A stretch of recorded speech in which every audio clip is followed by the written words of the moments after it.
throughout lessons, you also are like referencing and shouting out a lot of old school songs as you've done, you know, throughout your career as well.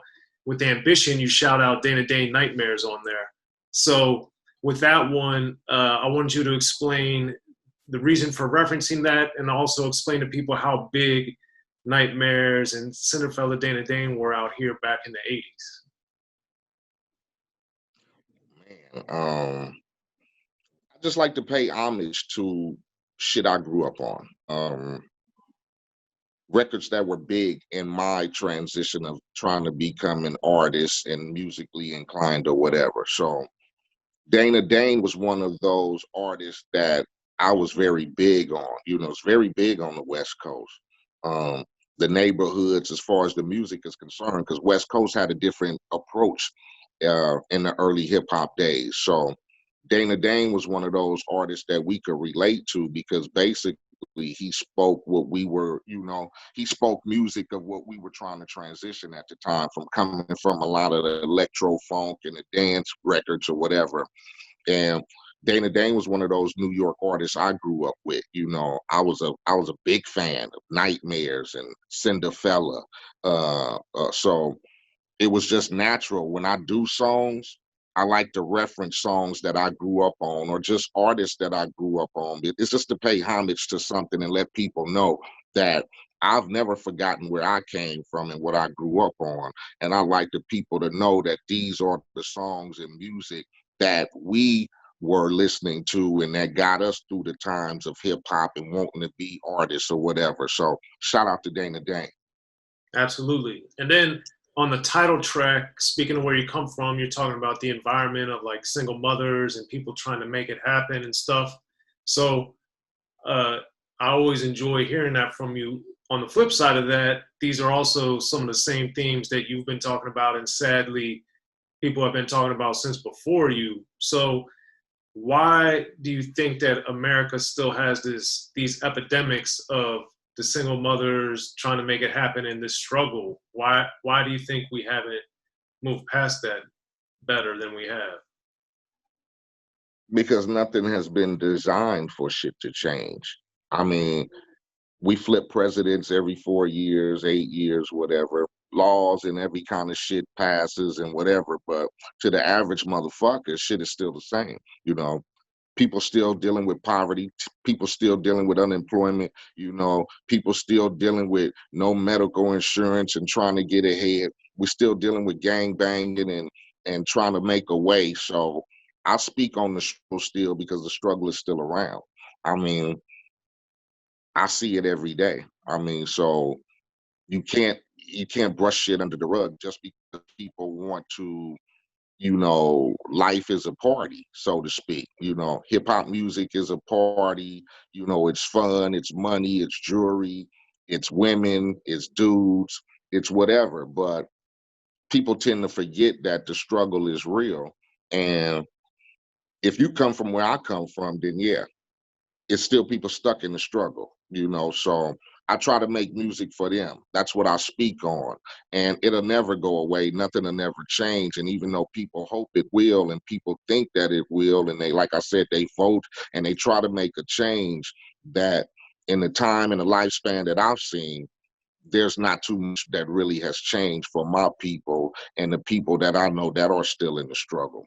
Niggas hustling every day, you know, niggas still selling drugs, people still on the corners getting shot, girls are still, you know, single mothers, low income housing and all that. So if you don't speak on it and you forget where you come from, then you get lost. And then that's when you get caught up in all that shit about my chain, my bank account, my car, and you tend to forget about where you came from, because a lot of us came from the struggle. So that's why I keep speaking on it. Gotcha. Makes sense. And then another song that I really liked that ties into a different wrinkle of that is the Past Mistakes with Talib Kweli, because on there, you guys talking about how the greats are able to break bread together. And one of the things I liked about Lessons was, you know, the unity we have from the old to the new artist, or the older artist to the newer artist, different eras of artists, different regions of artists and all that. And Talib obviously fits into that with you. So it also seemed that made you be a little more contemplative, where you're like maybe you were different in a past life and stuff. So what did you find about working? Exactly. What did you find about either working with him or the music or that thought that made you go into these other areas mentally? Like I said, I always try to tell stories or deal with situations that are true to me or people I know. And with getting with Talib, um, he's always been a conscious rapper, so to speak, always with the controversy of what's going on as far as politically and speaking on the black thought, black lives and whatever. So he's always reminded me of that type of artist, very opinionated about his lyrics and what he speaks on. Not just the typical, hey, let's party, let's have fun, look at my chains, look at my gold jewelry, whatever. He's always been that to me. So when I got the beat for Past Mistakes, I wanted to touch on, the system of being in hip hop over the years and dealing with, the situations of being black in the streets or trying to be a positive person and having to deal with situations from your past that might not let you live, the righteous way. So he was always the thought of being on that record. You feel me? When I came up with the concept and trying to think about, which direction I was gonna take that song, I had bumped into Talib. I think I did an interview or two with Up Rocks or with him or whatever. So we exchanged numbers and then we just started talking and I told him the idea of what I wanted to do. And he sent me back the song and, it was touching for me because just to deal with seeing what's going on, seeing that we recorded the song a while ago, but it just fits in with the times of what's going on right now. A lot of dudes who come from that era I came from, if you've made it this far, you kind of want to change that transition of what you were and what you are becoming. So you have to try to, you have to try to deal with past mistakes that you've made, you know what I'm saying, and try to transition over to something new. So I try to talk about all kind of shit on this Lessons record. You feel me? Yeah, absolutely. I think you do a great job of it too. Another example of that is with Magic, how you're like battling yourself and it's a mind game. So as somebody that's lived and seen so much, I wanted you to break down understanding the power of the mind and how we can really control a lot of things, at least in our own lives. Not everything, but at least a lot of stuff. How and when did you understand that to apply that? Well, the Magic song is basically just trying to deal with, the stresses of today. You get me? Um, Sometimes people, get caught in a situation to where they feel like, there's no hope. We get stuck in situations that aren't, accessible or don't know how to deal with. So when I'm saying that when you're battling with yourself, it's a mind game because you can control what happens. You can mark your own destiny, so to speak. Um, with me, the rap thing is something that I've always been able to do as far as speak to people on stresses or dealing with the life or dealing with hard times, dealing with just bullshit. So Magic is one of them songs that I wanted to just focus on and take you away from just typical hip hop shit. I mean, it's real life shit. I've dealt with it. We've all had to deal with situations till we had to contemplate or question ourselves. Is this the right way? Is this the right thing to do? Should I be doing it or shouldn't? So sometimes you battle with yourself is just trying to make it through every day in the decisions. So that's why I say this record is sort of different from some typical shit, but I'm still trying to put you in the aspect of there's certain things that you can make a way out of. You just have to calm yourself and you just have to deal with the situations as a grown man, a grown woman, and know that you can control what you control. Situations that you can't stress out about it. You feel me? You just have to keep moving on. And how and when do you think you learned that you got to just let things go that you can't control? What happened or how did you learn I that? mean, it takes a while. it takes a while, Soren. You feel me?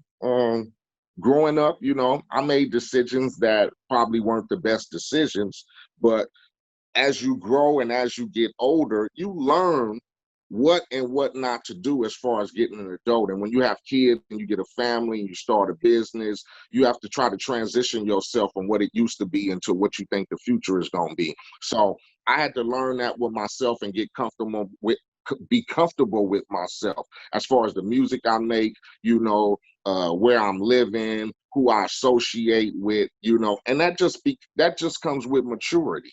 And a lot of us have to grow up, that's just it. We just have to grow up and become adults in dealing with everyday life. And I had to learn that as all of us are. We make that transition from adolescents to adults.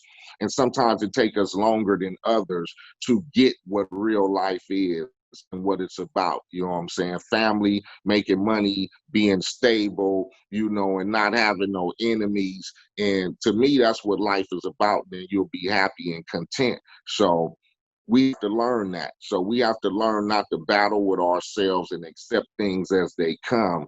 And if you learn to do that and you learn to figure out gradually as you go and try not to make mistakes, then shit should work out.